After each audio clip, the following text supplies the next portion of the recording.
Sometimes the hardest cages to open are the ones whose key we've always had.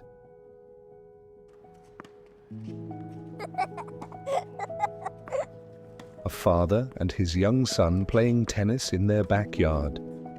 No technique, no rules, just the pure joy of a child chasing a yellow ball. "Again, Dad." Mark remembered those moments as he watched the empty court at the club. He always arrived early. He loved that moment of silence before training began.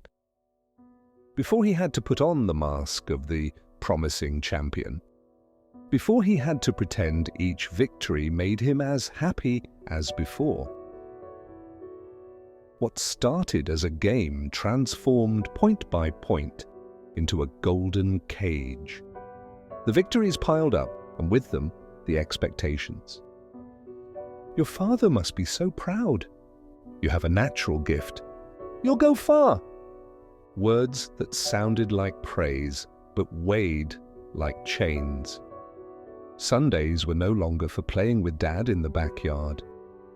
Now they were for tournaments, for extra training, for analyzing videos of upcoming rivals. The hours on the court grew longer, more solitary, more mechanical. The victories kept coming, but after each triumph, in the silence of the locker room, the question grew louder. "Why don't I feel anything anymore?" The first signs were subtle. Delaying the moment to step onto the court. Making excuses to cancel training sessions, feeling relief, not disappointment when it rained. The nightmares began not about losing, but about winning, and still feeling empty. Until one day, after another great victory, Mark stayed alone on the court. He looked at his racket, remembered the child he used to be, the one who just wanted to play one more time with Dad. "Are you okay?"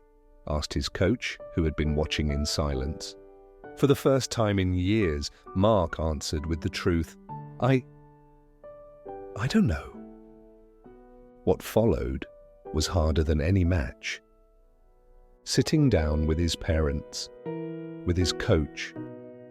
"I don't want to compete anymore." And then he discovered something amazing. There was no disappointment in their eyes, no reproach, just concern, just love.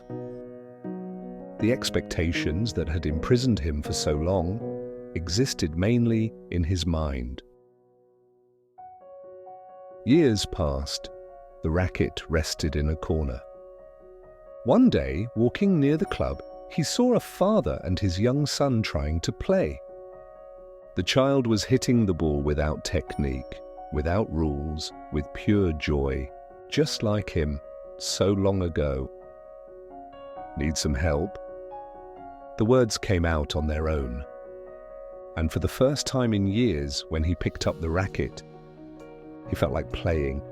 And the more he shared his experience with young players and their families, the more he rediscovered that lost joy. It wasn't about winning, it was about pure love for the game.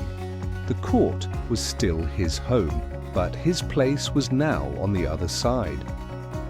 No longer as the future champion, but as the guide who helps others not lose their love for the game. In every child he trains, he sees an opportunity to preserve that spark of joy he once lost. And in every lesson he shares, his message is simple. Play because you love it, not because someone else expects you to. Because sometimes the most important victory isn't reaching the top, but remembering why we started climbing.